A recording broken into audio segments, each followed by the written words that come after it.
नमस्कार दोस्तों, जय मसीह की। Praise the Lord.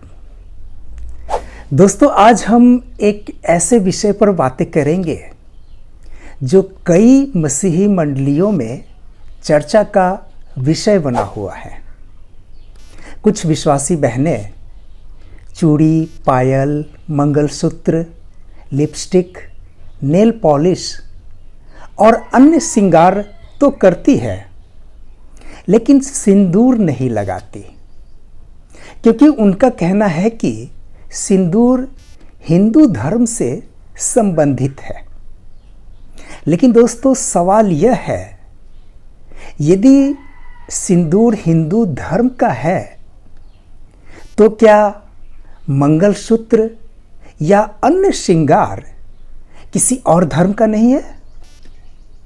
क्या यह दोहरा मापदंड या ढोंग तो नहीं? आज हम बाइबल की रोशनी में इस विषय को समझेंगे।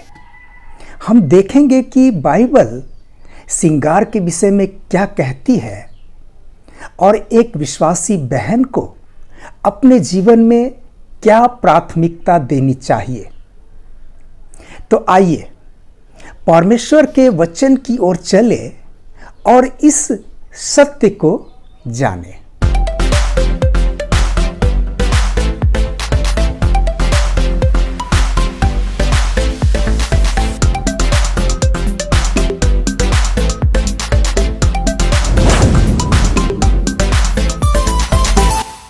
मेरे प्रिय भाइयों और बहनों, बाइबल में श्रृंगार का उल्लेख कई स्थानों पर की गई है, लेकिन परमेश्वर का जोर हमेशा बाहरी सौंदर्य से ज्यादा आंतरिक सौंदर्य पर होता है। आइए दोस्तों, कुछ बाइबल के संदर्भ को देखें। सबसे पहला, बाहरी श्रृंगार की तुलना भीतरी सौंदर्य से। पहला पत्रस अध्याय 3 पद 3 और 4। तुम्हारा श्रृंगार केवल दिखावटी न हो, जैसे कि बालों को गूंथना, सोने के आभूषण और विभिन्न प्रकार के वस्त्र पहनना, वरन यह तुम्हारा आंतरिक व्यक्तित्व हो, जो नम्र और शांत मन वाले अविनाशी आभूषणों से सुसज्जित हो, जिसका परमेश्वर की दृष्टि में बड़ा मूल्य है। दोस्तों, इस पद से स्पष्ट है कि परमेश्वर को बाहरी सजावटी नहीं, बल्कि हृदय की सजावट प्रिय है। एक विश्वासी बहन का सच्चा श्रृंगार उसका नम्र और शांत स्वभाव है। दूसरा दोस्तों, बाहरी श्रृंगार आत्मिक जीवन में रुकावट बन सकती है। पहला तिमुथियुस अध्याय 2 पद 9 और 10। इसी प्रकार स्त्रियां भी शालीनता और सादगी के साथ उचित वस्त्रों से अपने आप को सुसज्जित करें। वे बाल गूंथने या सोने या मोतियों या बहुमूल्य वस्त्रों से नहीं, वरन अपने आप को भले कार्यों से संवारे, जैसा कि उन स्त्रियों को शोभा देता है जो अपने आप को भक्तिन कहती है। दोस्तों, यहां पौलुस कहते हैं कि स्त्रियों को सादगी और संयम के साथ सजना चाहिए। बाहरी श्रृंगार से ज्यादा महत्वपूर्ण है भले कामों से सजना। तीसरा दोस्तों, मूल्य और आत्मा का फर्क समझना जरूरी है।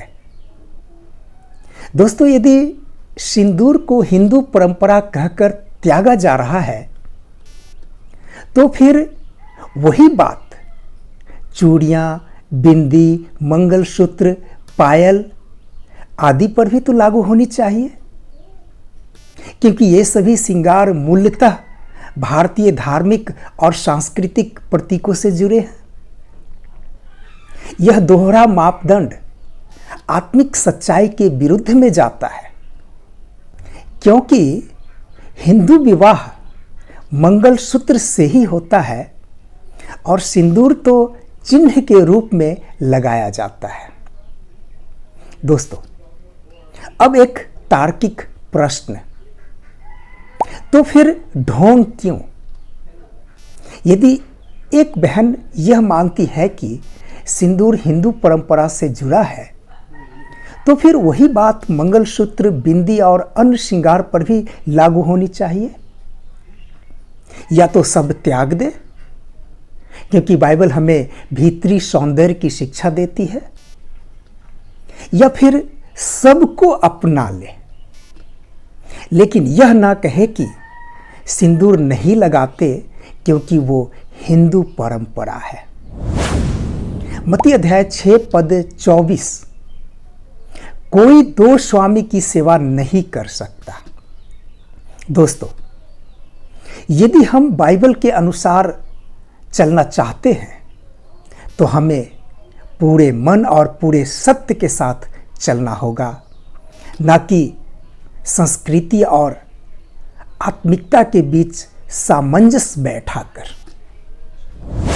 और अंत में मैं यही कहना चाहूँगा दोस्तों कि प्रभु यीशु मसीह ने हमें संसार की रीति पर नहीं बल्कि आत्मा की अगुवाई में चलने की बुलाहट दी है। श्रृंगार करने का निर्णय किसी का व्यक्तिगत हो सकता है, लेकिन यदि हम मसीह के नाम से गवाही देना चाहते हैं तो हमें ढोंग, पक्षपात और दिखावे से बचना चाहिए। सच्ची सुंदरता दोस्तों वह है जो आत्मा से आती है, जो नम्रता, प्रेम और पवित्रता से प्रकट होती है। दूसरी कुरिन्थियों की पत्री अध्याय 6 पद 17, इसलिए तुम उसके बीच से निकलो और अलग हो जाओ, यहोवा कहता है, और अशुद्ध वस्तुओं को न छुओ, तब मैं तुम्हें ग्रहण करूंगा। मेरे प्रिय भाइयों और बहनों, यदि आप इस विषय से सहमत हैं तो इस संदेश को औरों तक पहुंचाइए। यदि आप किसी भ्रम में हैं तो परमेश्वर से प्रार्थना करें कि वह आपको सच्चाई पर चलने की सामर्थ्य दे। धन्यवाद दोस्तों। प्रभु आपको समझ और आत्मिक विवेक दे। आमीन। जय मसीह की।